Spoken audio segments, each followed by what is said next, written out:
So what we want to do now is we want to play exactly what these gentlemen discuss on the Bill Simmons podcast as it pertains to this article. And then we're going to come back and really get into this show. Take a listen to what these guys had to say here.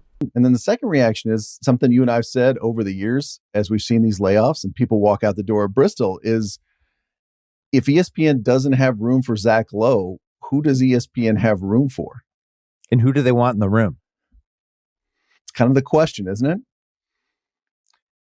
It's clearly a strategy, and they clearly value certain things. And I think, everybody gets mad anytime something like this happens. And, and I get it.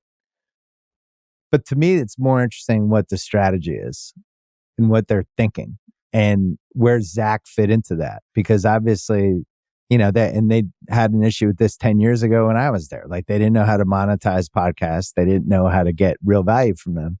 Zach's biggest value is as a writer and a podcaster and a steward of the game, and also somebody who can go on TV and be good. But it seems like what they value now is people who can do TV hits first and foremost, and hits that you can cut into 70 to 90 second videos that can go on their website or go on YouTube.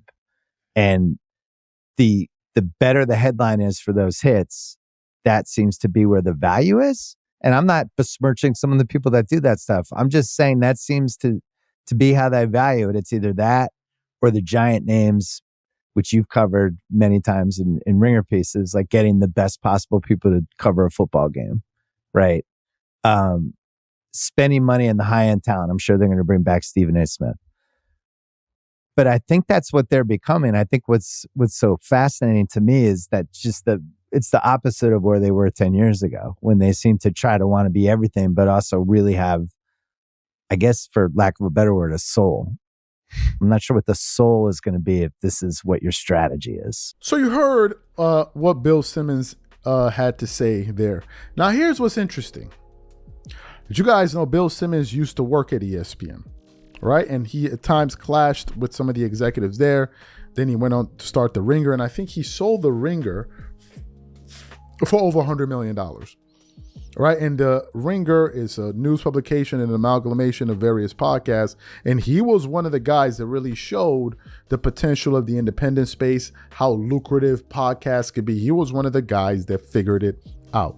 But back to what he was saying, everything that they were talking about in terms of ESPN dumbing down its viewers and looking for people that are less analytical, less, frankly, for us to be frank, less smart than the current, than the previous crop of talent that they had, I think is 100% true. And do you know how I know it's true? It is true because I remember Stephen A. Smith discussing this very thing when the news broke of ESPN First Take firing Max Kellerman.